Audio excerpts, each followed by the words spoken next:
প্রথম কথা, মুখ্যমন্ত্রী উত্তরবঙ্গে এসছেন, আলিপুরদুয়ারে এসছেন। আপনার প্রশ্নের উত্তর দেওয়ার আগে আমি মুখ্যমন্ত্রীকে আপনাদের মাধ্যমে জানাতে চাই, গতকাল একজন স্কুল ছাত্রী আত্মহত্যা করেছে। আমির আলী নামে এক ব্যক্তি অভিযুক্ত। আমি এই মুহূর্তে শিলিগুড়ির রাস্তায় ধর্ণা অবস্থানে বসেছি। আমি তো পুলিশ মন্ত্রী, আমার কাছে পুলিশ সমাজের কাছে পুলিশ সময় চেয়েছিল, সকাল 10টার মধ্যে তাকে গ্রেপ্তার করা হবে। একের পর এক এই ধরনের ঘটনা নিশ্চিতভাবে আমাদের শিলিগুড়ি সহ উত্তরবঙ্গ এবং পশ্চিমবঙ্গে ওনার তথাকথিত এই এক কমিউনিটিকে 12টা বাজিয়ে দেবার যে কথা বলেছেন তার প্রতিফলন কিনা মুখ্যমন্ত্রীকে এই জবাব দিয়ে যেতে হবে। এবং যদি গ্রেপ্তার না হয় তাহলে আজকে শিলিগুড়ি নয়, সারা উত্তরবঙ্গে এই বিষয় নিয়ে আমাদের আন্দোলন শুরু হবে। দ্বিতীয় বিষয় হচ্ছে যে আমাদের মুখ্যমন্ত্রী যাই কিছু দেখান না কেন, ওনার দেখানোর উপরে ভরসা আমার কম, যতক্ষণ না পর্যন্ত নির্বাচন কমিশন এই ব্যাপারে বিবৃতি দেবে।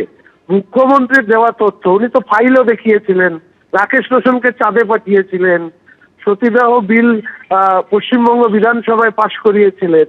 তো এই ধরনের মুখ্যমন্ত্রীর কোনো তথ্যের উপরে আমি মন্তব্য করতে চাই না যতক্ষণ না পর্যন্ত নির্বাচন কমিশন এই ব্যাপারে বিবৃতি দিচ্ছেন। আমরা জানি যে এসআইআর কে বন্ধ করবার জন্য উনি মরিয়া চেষ্টা চালিয়েছেন, ফলে উনি সত্য না অসত্য বলছেন সেটা যতক্ষণ না ভেরিফাইড হচ্ছে ততক্ষণ কোনো মন্তব্য করব না। অনেক ধন্যবাদ আমাদের সঙ্গে কথা বলার জন্য। মুখ্যমন্ত্রী ঠিক কি কি অভিযোগ করলেন শুনুন। এই ইলেকশন কমিশন যে নিরপেক্ষ নয়, আমি তার একটা প্রমাণ আপনাদের দেখাতে চাই। ইলেকশন কমিশনের নোটিফিকেশনে বিজেপির ভোটের চিহ্ন, সিম্বল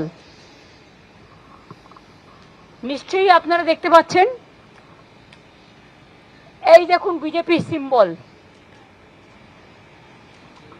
একটা ইলেকশন কমিশন তাহলে কার ইশারায় চলছে, কার কথায় চলছে?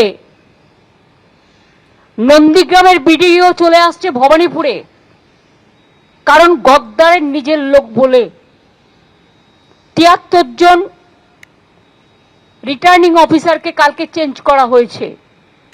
এর আগে চিফ সেক্রেটারি থেকে, হোম সেক্রেটারি থেকে, ডিজি থেকে, সিপি থেকে প্রায় 60-70 জন আইএস আইপিএস কে বাংলায় যারা কাজ করে বাইরে পাঠিয়ে দেওয়া হয়েছে।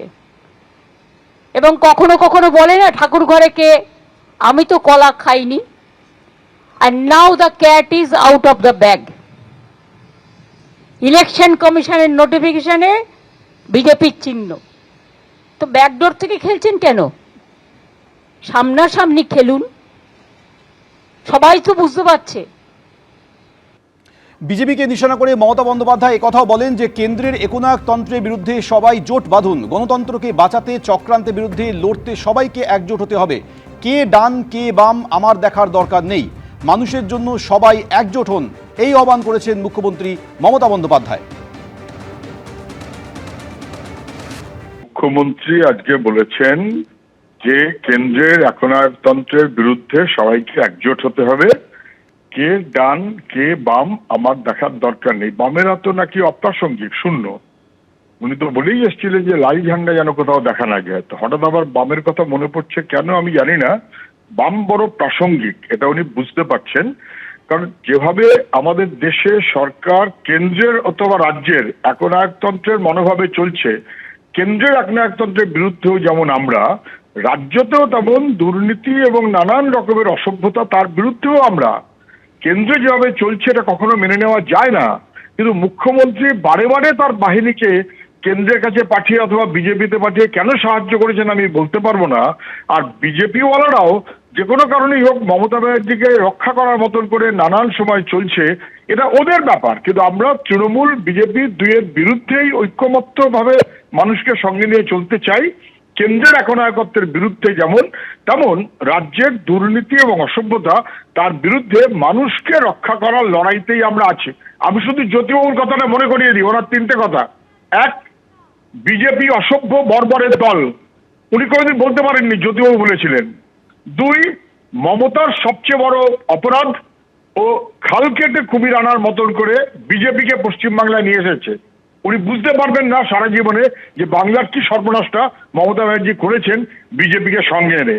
আর তিনি বলেছিলেন ইতিহাস মানুষই রচনা করে, মানুষ ইতিহাস রচনা করবে বিজেপি, তৃণমূল এবং এই কেন্দ্র রাজ্য অসভ্যতা এবং একনায়কতন্ত্র তার বিরুদ্ধে মানুষকে ঐক্যবদ্ধ করে। ওরা মন্দির মসজিদের রাজনীতি করতে চায়, আর আমরা রাজনীতিকে মানুষের ঘরে, মানুষের দাওয়ায়, মানুষের দাবিতে, শিক্ষা, কাজ, অধিকারের প্রশ্নে, জীবন জীবিকা প্রশ্নে নিয়ে আসতে চাই। এবিপি আনন্দ এগিয়ে থাকে, এগিয়ে রাখে।